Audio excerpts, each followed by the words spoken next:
ಇನ್ನು ಡಿಕೆಶಿಗೆ ಅಧಿಕಾರ ತಪ್ಪಿಸೋದಿಕ್ಕೆ, ಅಧ್ಯಕ್ಷ ಸ್ಥಾನ ಬದಲಿಸೋದಿಕ್ಕೆ ಸಿದ್ದು ಬಣ ನಿರಂತರ ಪ್ರಯತ್ನವನ್ನ ಪಡ್ತಾ ಇದೆ, ತಂತ್ರಗಳನ್ನ ಹುಡುಕ್ತಾ ಇದೆ. ಇದಕ್ಕೆ ಡಿಕೆ ಶಿವಕುಮಾರ್ ಅವರು ಮಾಡ್ತಾ ಇರುವಂತಹ ಗೇಮ್ ಪ್ಲಾನ್ ಇದೆ. ಅವ್ರು ಸುಮ್ಮನೆ ಕೂತಿದಾರಾ? ಖಂಡಿತ ಇಲ್ಲ. ಸಿದ್ದು ಬಣಕ್ಕೆ ವಿರುದ್ಧವಾಗಿ ಸೈಲೆಂಟ್ ಆಗಿ ಆಪರೇಷನ್ ಶುರು ಮಾಡಿದ್ದಾರೆ ಡಿಕೆ ಶಿವಕುಮಾರ್.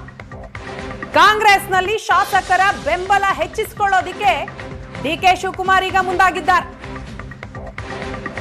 9 ತಿಂಗಳ ಡೆಡ್ ಲೈನ್ ಹಾಕೊಂಡು ಡಿಕೆ ಶಿವಕುಮಾರ್ ರಣತಂತ್ರವನ್ನ ಹೆಣಿತಾ ಇದ್ದಾರೆ. ಕಾಂಗ್ರೆಸ್ ಶಾಸಕರನ್ನ ತಮ್ಮ ಪರ ಸೆಳೆಯೋದಿಕ್ಕೆ ಡಿಕೆಶಿ ಪ್ರಯತ್ನ ಪಡ್ತಾ ಇದ್ದಾರೆ. ಶಾಸಕರ ಬೆಂಬಲ ಬೇಕವ್ರಿಗೆ. ತಮ್ಮ ಪರವಾಗಿ ಇರುವ ಶಾಸಕರನ್ನ ಸಂಘಟಿಸೋದಿಕ್ಕೆ ಪ್ರಯತ್ನವನ್ನ ಮುಂದುವರಿಸಿದ್ದಾರೆ. 2.5 ವರ್ಷಕ್ಕೆ ಅಧಿಕಾರ ಹಂಚಿಕೆ ಲೆಕ್ಕಾಚಾರದಲ್ಲಿ ಡಿಸಿಎಂ ಡಿಕೆ ಶಿವಕುಮಾರ್ ಅಧಿಕಾರ ಹಂಚಿಕೆ, ಆ ಸಮಯಕ್ಕೆ ಶಾಸಕರ ಬೆಂಬಲ ಬೇಕು. ಆ ಬೆಂಬಲವನ್ನ ಗಳಿಸೋದಿಕ್ಕೆ ಪ್ರಯತ್ನ ಪಡ್ತಾ ಇದ್ದಾರೆ. ಆಪ್ತ ಶಾಸಕರನ್ನ ಕರೆದು ಮಾತುಕತೆ ನಡೆಸ್ತಾ ಇದ್ದಾರೆ ಡಿಸಿಎಂ ಡಿಕೆ ಶಿವಕುಮಾರ್. ಈ ಕಾದಾಟದಲ್ಲಿ ಅವರು ಏನು ಸುಮ್ಮನೆ ಕೂತಿಲ್ಲ, ಹಿಂದೆ ಉಳಿದಿಲ್ಲ. ಸೈಲೆಂಟ್ ಆಗಿ ಗೇಮ್ ಪ್ಲಾನ್ ಅನ್ನ ಮಾಡ್ತಾ ಇದ್ದಾರೆ.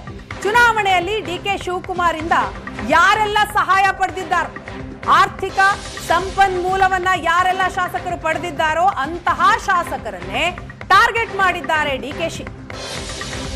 ಆರ್ಥಿಕವಾಗಿ ಸಹಾಯ ಪಡೆದಿದ್ದ ಶಾಸಕರನ್ನ ಸಂಪರ್ಕಿಸ್ತಾ ಇದ್ದಾರೆ. ಅವ್ರ ಜೊತೆ ಮಾತುಕತೆಯನ್ನ ನಡೆಸ್ತಿದ್ದಾರೆ. ತಮ್ಮೊಂದಿಗೆ ಸದಾ ನಿಲ್ಲಬೇಕು ಅನ್ನುವಂತಹ ಪ್ರಯತ್ನ ಪಡ್ತಾ ಇದ್ದಾರೆ. ಮನವೊಲಿಸುವಂತಹ ಪ್ರಯತ್ನಗಳಾಗ್ತಾ ಇದೆ. 9 ತಿಂಗಳ ಡೆಡ್ ಲೈನ್ ಹಾಕೊಂಡು ಡಿಕೆ ಶಿವಕುಮಾರ್ ರಣತಂತ್ರವನ್ನ ಮಾಡ್ತಾ ಇದ್ದಾರೆ.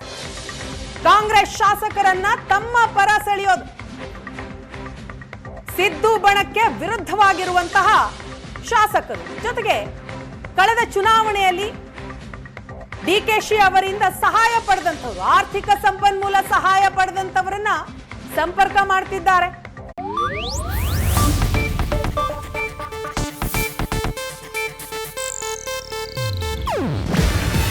ಇದು ಏಷ್ಯಾನೆಟ್ ನ್ಯೂಸ್ ನೆಟ್ವರ್ಕ್ ಪ್ರಸ್ತುತಿ. ನೀವು ನೋಡ್ತಿದ್ದೀರಾ ಏಷ್ಯಾನೆಟ್ ಸುವರ್ಣ ನ್ಯೂಸ್.